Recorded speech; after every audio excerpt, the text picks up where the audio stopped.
What is actually hidden in the secret archives of the Vatican?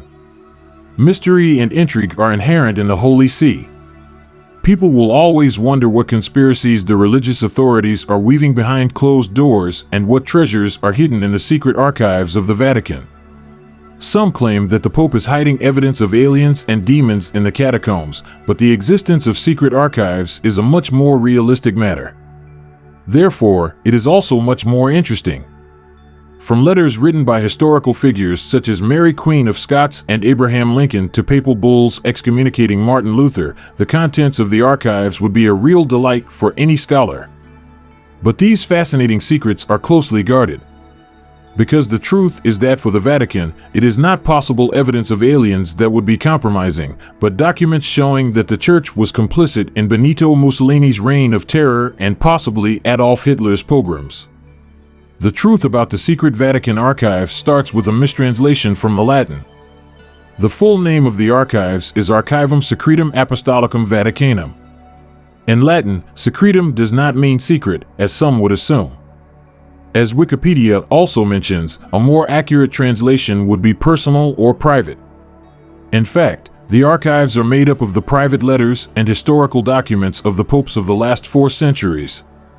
The archives were established by Pope Paul V. This pope realized the historical importance of papal correspondence and knew that such documents should be preserved. But in the 17th century, the prevailing mentality was that commoners should not have access to correspondence between kings and popes. Therefore, the secret archives of the Vatican were well fenced. Access to the secret archives of the Vatican. It was not until 1881 that Pope Leo III allowed researchers to study some of the contents of the archives. But access to the documents was not easy to obtain, and the procedure has not changed much since then. First of all, journalists, students, and amateur historians do not have access. After the interested person has proven that he is a serious researcher, he is granted access. The permit must be renewed every 6 months. To reach the archives, the scholar must enter through the Porta Sant'Anna, pass the Swiss guards, cross the Cortile del Belvedere, and present written permission. Once granted access, scholars must say which documents they wish to study. They are only allowed to request 3 documents per day. They are not allowed to search through the documents in the archive and must choose the documents they want to see from some catalogs in which the documents are listed in Italian or Latin. According to The Guardian, these catalogs are quite impressive, considering that the archives contain 85 linear kilometers of shelves and documents dating back to the 8th century. If, after only a few minutes, researchers realize that the documents they are looking for are not in the requested files, they are forced to abandon their research for the day, a real challenge for scholars facing a deadline or those who came from a great distance. The Vatican's secret archives could hide evidence of the Church's collaboration with the Nazis. According to ancient origins, if a person is lucky enough to gain access to the secret Vatican archives, they can see real historical gems such as the 200-foot-long scroll containing the minutes of the Knights Templar trials. The trials began in 1307 and lasted for several years. Intrigue, papal bull issued by Pope Alexander VI in 1493. The bull divided the world between the Spanish and the Portuguese. A letter from Michelangelo to Pope Julius II. The papal bull of 1521 by which Pope Leo X excommunicated Martin Luther.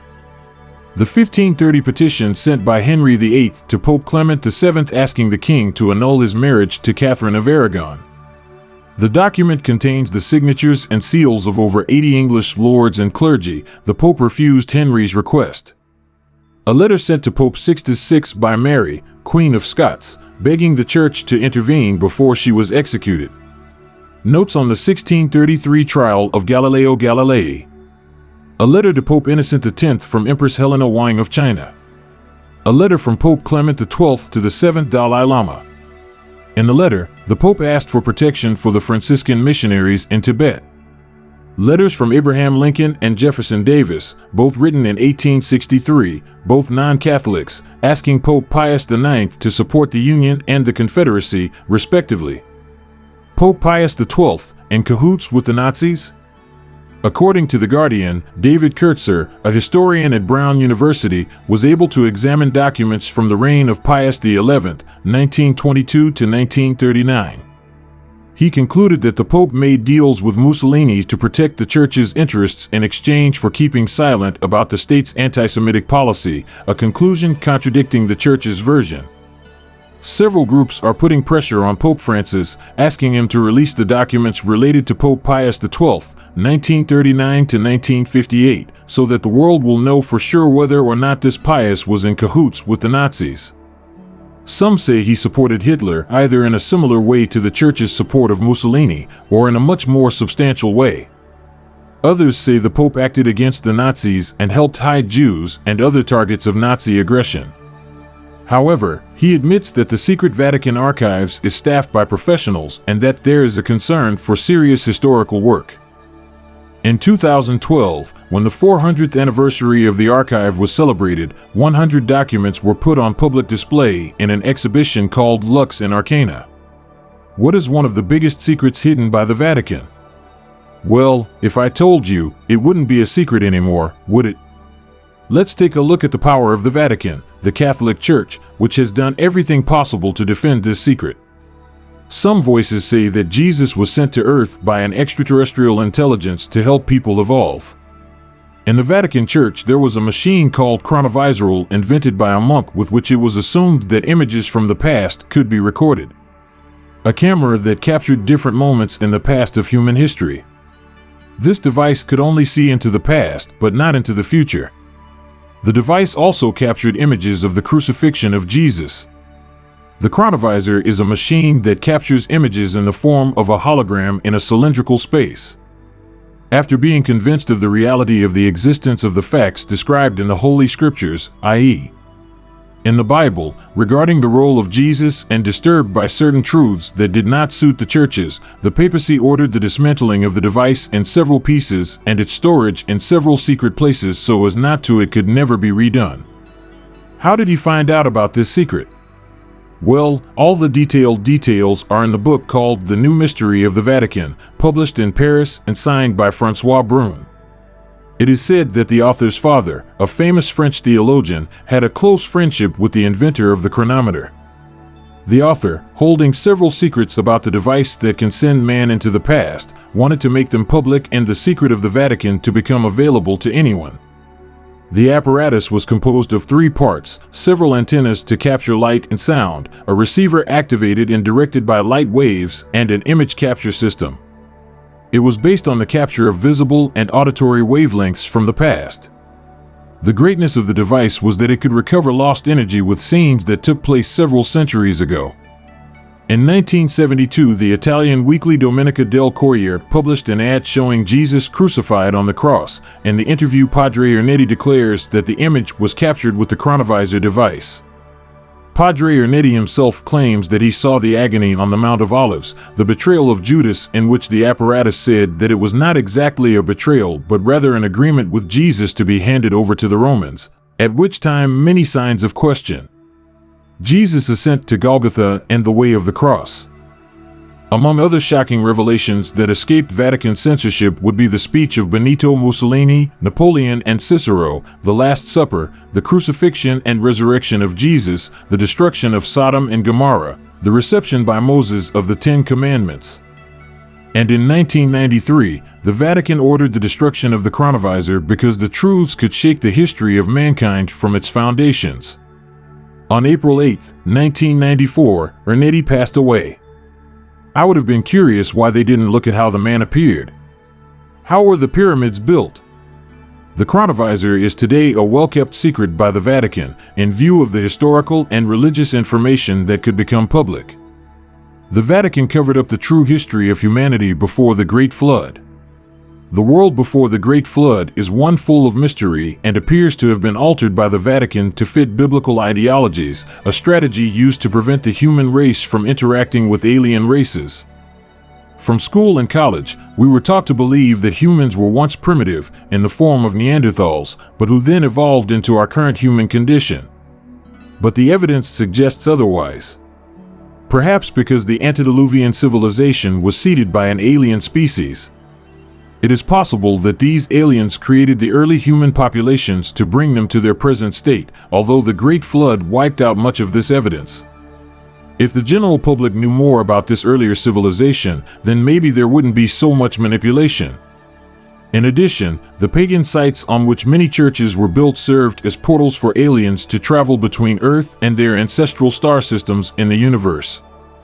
Remains of giants and other artifacts from before Noah's flood are found under the Vatican, but archaeological research is prohibited. The Vatican was built in the entire area where it is located, the center of Rome, on the bones of giants and on other artifacts that date back to the days before Noah, reveals a researcher and book author, Timothy Alberino. And many Catholics have no idea what lies beneath the Vatican. Not even some of the cardinals. But still, all the popes knew about these giants for many centuries. Timothy Alberino said, "Hidden in vaults and archives, we discovered evidence that, and this is not just some kind of conspiracy theory, the Vatican had access to hidden artifacts, especially artifacts related to the reality of the world before its flood Noah, which he confiscated, hid, or covered." And Vatican officials do not allow serious archaeological research on this matter. However, not everything can be hidden. And the Great Pyramid of Egypt was hidden in the history of mankind before Noah's flood. The Vatican has seized this fantastic library and is keeping it secret. The idea that the Great Pyramid was built before the Great Flood is not new, but extremely old. An actual Jewish historian named Josephus once mentioned 2 pillars in the land of Egypt that were built by antediluvian civilizations to preserve the knowledge of mankind, Antiquities, Book 1, ch. 2. All the history of the antediluvian civilization was written in books that were kept in a secret room in the Great Pyramid of Egypt. This room was located somewhere towards the top of the pyramid and was reached through a secret tunnel. In 47 BC, the Roman general Julius Caesar conquered Egypt and installed Cleopatra, his lover, as the puppet pharaoh of Egypt. Under the Roman Emperor Augustus, Egypt became a province of the Roman Empire. Egypt had a fantastic library in Alexandria, but the most important was the one hidden inside the Great Pyramid. It is not known for sure, and there is great controversy here even among conspiracy theorists, but there is some information that the Romans found the secret library in the Great Pyramid and took it all to Rome, and then they hid it in the underground shelters of capital of the empire.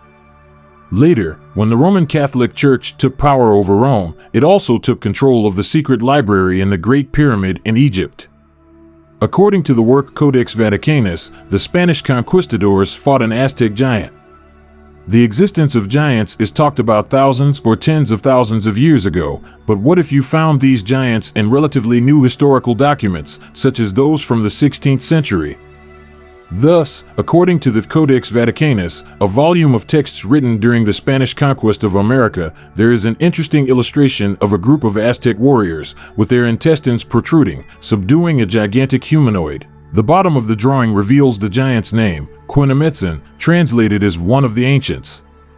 This proves that the Aztecs knew about the giants and may have even encountered them during their lifetime.